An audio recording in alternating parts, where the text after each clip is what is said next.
Смалявіцкі раён, аграгарадок Будагова, на гадзінніку каля 4 раніцы. Трое маладых замежнікаў з Расіі, аднаму 17, дваім па 18 гадоў, прыязджаюць да аднаго з прыватных дамоў на каршэрынгавым аўтамабілі. Зламыснікаў нанялі праз тэлеграм. Паводле сілавікоў загадваў наступны: прыехаць, знайсці дом, збіць гаспадара да паўсмерці, зняць гэта на відэа і даслаць справаздачу замоўцу. Хлопцы падрыхтаваліся грунтоўна. З сабою яны ўзялі нож, кастэт, біту, газавы балончык і пісталеты.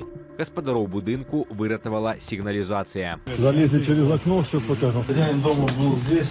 Залезли как только через окно, сразу нажал тревожную кнопку. Их потом выволокли всех в коридор, сюда, в спальню.